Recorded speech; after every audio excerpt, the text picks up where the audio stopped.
Siamo con il maestro Sergio De Pieri in un'epoca di grande cambiamento come quella contemporanea.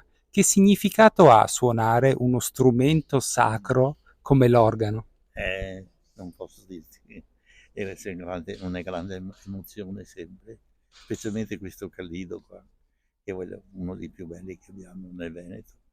E io sono affezionato, non ti dico, è una cosa, si possono sognare queste robe. Quindi è un legame prima di tutto affettivo Sì, sì, affettivo, sì, sì. e quindi è un rapporto anche con la propria terra d'origine, perché Certo, qui nel certo. Tempio di San Nicolò è uno Sì, sembra scenario. come fosse casa mia qua. Sentire il campanone quando entro qua, che ho sentito le campane vicino a questo organo e poi la bellezza di questa chiesa. È una cosa unica, no? Ecco, E 90. poi c'è l'acustica qua.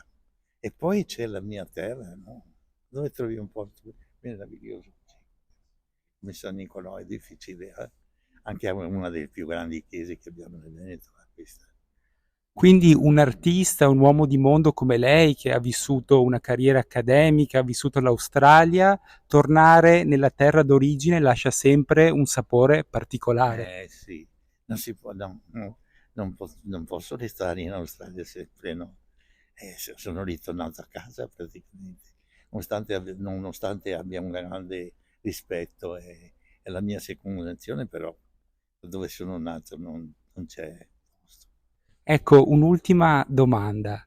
Ecco, dall'alto dei suoi 92 anni, dove trova ancora l'energia, la passione di esibirsi, che consiglio darebbe ad un giovane che si avvicina al mondo della musica? Bisogna essere positivi, sai, bisogna sempre vedere le cose sempre belle, mai cose brutte, pensare alle cose, sempre cose che un giorno viene più bello, un altro giorno ancora più bello, ancora uno più bello. Non devi, io penso sempre così, che tu pensi che alla mia età io non sia contento? Sono contentissimo, forse sono più contento adesso che quando, vabbè, naturalmente quando hai la giovinezza è un'altra cosa, ma nonostante io la giovinezza ce l'ho sulla musica, mi sembra, ritorno bambino quando suono, e allora la bellezza è proprio quella. Grazie maestro. Prego.